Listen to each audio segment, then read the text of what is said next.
Good morning everyone. So today we will discuss about fruit. In our previous video we have studied about root, stem, leaves, estivation, flower, placentation. Today we will study about fruit.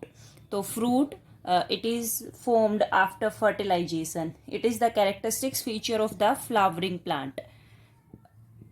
Characteristics feature of the flowering plant कि ovary forms fruit after fertilization, or you can say कि fruit it is a mature or ripened ovary. कि fruit क्या होता है, mature ovary or ripened ovary. It is formed after fertilization.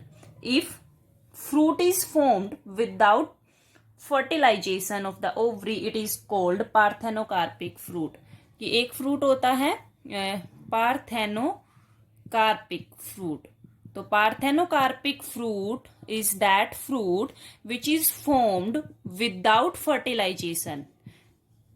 कि जो बिना fertilisation के बन जाता है जो फ्रूट ओवरी के, उसको क्या बोलते हैं, parthenocarpic fruit. Fruit consist of wall and seed. कि फ्रूट में दो इंपॉर्टेंट चीजें होती हैं, एक तो फ्रूट वोल और एक क्या होते हैं, फ्रूट के सीड. फ्रूट वोल को हम पेरिकार्प भी बोलते हैं. फ्रूट वोल को हम क्या बोलेंगे, पेरिकार्प भी बोलते हैं. ये पेरिकार्प में भी ड्राई हो सकती है और में भी फ्लैसी.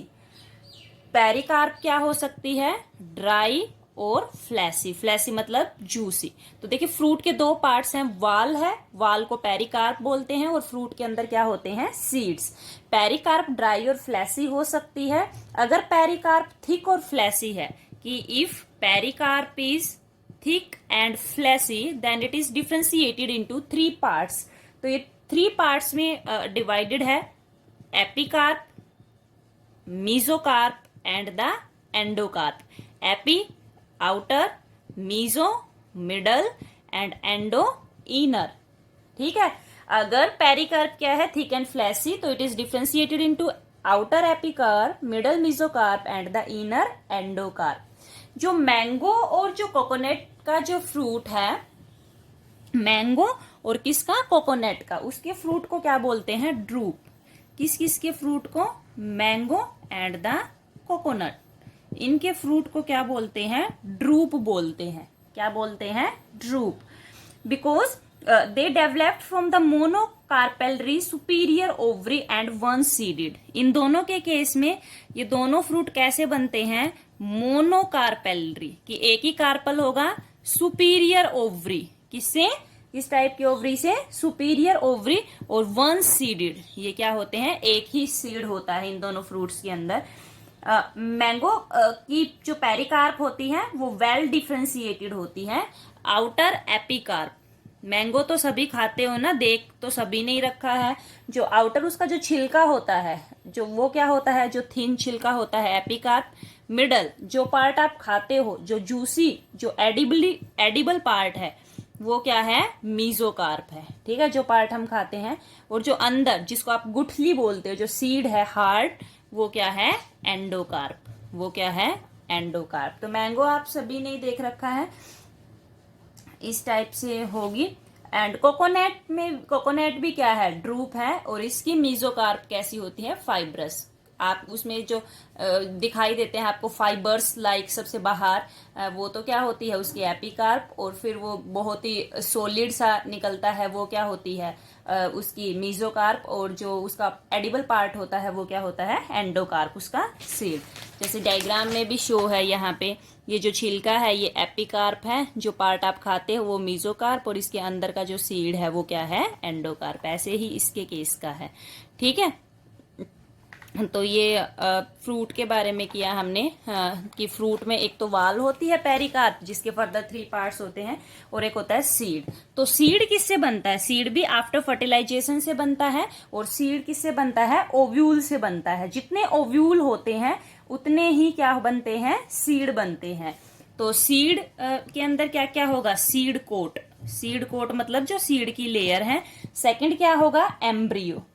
ठीक है. ये जो एम्ब्रियो जो होगा, इसका किस किस से मिलके बना होगा एम्ब्रियो, एक तो रेडिकल से, कि एम्ब्रियो में क्या होगा, रेडिकल.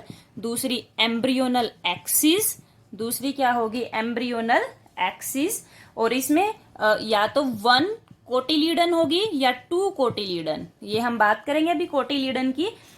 2 कोटिलीडन तो होती हैं ग्रैम के केस में, पी के केस में, 1 कोटिलीडन वीट के केस में, मेज के केस में। ठीक है, तो कोई भी सीड होता है उसमें आउटर मोस्ट सीड क्या किससे बनता है, ओव्यूल से। ठीक है, सीड कोट होगा एम्ब्रियो। एम्ब्रियो में क्या क्या होता है, रेडिकल, एम्ब्रियोनल एक्सिस, 1 या तो 1 कोटिलीडन या 2 कोटिलीडन। हम अब सीड करेंगे 2 टाइप के, मोनोकोटिलीडन एंड डाइकोटिलीडन। ठीक है, तो डाइकोटिलीडन होती है ग्रैम और पी के केस में, मोनोकोटिलीडन वीट एंड मेज के केस में। अब हम एक सीड करेंगे, सीड का स्ट्रक्चर करेंगे डाइकोटिलीडन सीड। कौन सा, dicotyledonous seed. As its name indicate 2 cotyledons are present, कि इसमें कितनी कोटिलीडन होंगी, 2 कोटिलीडन। तो आप सीड आपने देखा होगा जनरली कि जो भी आप सीड देखते हो उसका जो आउटर मोस्ट कवरिंग है उसको क्या बोलते हैं, सीड कोट। क्या बोलते हैं, सीड कोट। सीड कोट की 2 लेयर होती हैं, आउटर टेस्टा, आउटर वाली क्या है टेस्टा, और जो इनर है वो क्या है, टैगमेन। और आपको जैसे सीड अटैच होता है ना, एक स्कार लाइक स्ट्रक्चर बनता है जहां से सीड फ्रूट के साथ अटैच होता है, कि किसी भी फ्रूट के साथ, तो वहां पे एक स्कार बनता है, और इस स्कार के ऊपर एक मतलब स्मॉल पोर होता है। ये जो स्कार होता है इसको हीलम बोलते हैं। ठीक है, जहां से वो अटैच होगा इसके ऊपर एक पोर होता है, उस पोर को क्या बोलते हैं, माइक्रोपाइल। पोर को क्या बोलते हैं, माइक्रोपाइल। सीड कोट के अंदर क्या क्या होता है, एम्ब्रियो। सीड कोट के अंदर क्या होगा, एम्ब्रियो। और एम्ब्रियो में क्या क्या होता है, एम्ब्रियोनल एक्सिस, अभी हमने किए थे 2 कोटिलीडन।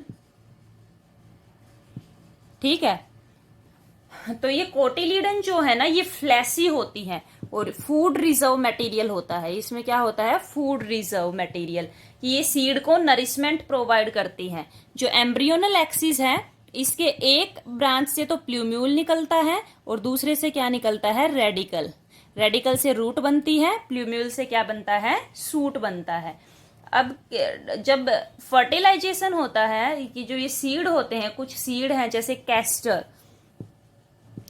तो कुछ सीड में एंडोस्पर्म बनती है। फर्टिलाइजेशन के बाद क्या बनती है, एंडोस्पर्म। तो अगर ये एंडोस्पर्म कंप्लीटली यूज हो जाती है, मतलब नहीं बचती है, तो उस टाइप के सीड को नॉन एंडोस्पर्मिक सीड, कि इन विच एंडोस्पर्म इज कंप्लीटली यूज्ड, ये होती है पी के केस में, बीन्स के केस में, ग्रैम के केस में। और अगर एंडोस्पर्म बच जाती है, रिमेनेंट रह जाती है एंडोस्पर्म, फूड स्टोरिंग टिश्यू बच जाता है, तो उन सीड को क्या बोलते हैं, एंडोस्पर्मिक सीड।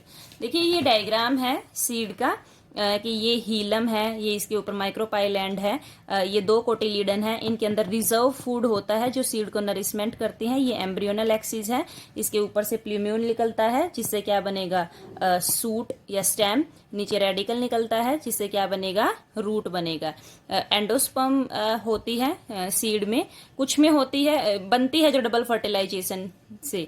तो जो एंडोस्पर्म अगर बच जाती है तो उनको एंडोस्पर्मिक सीड बोलते हैं, और एंडोस्पर्म नहीं बचती है, मैच्योर सीड में कंप्लीटली यूज हो जाती है, जैसे पी के केस में, ग्रैम के केस में, तो उनको नॉन एंडोस्पर्मिक सीड बोलते हैं।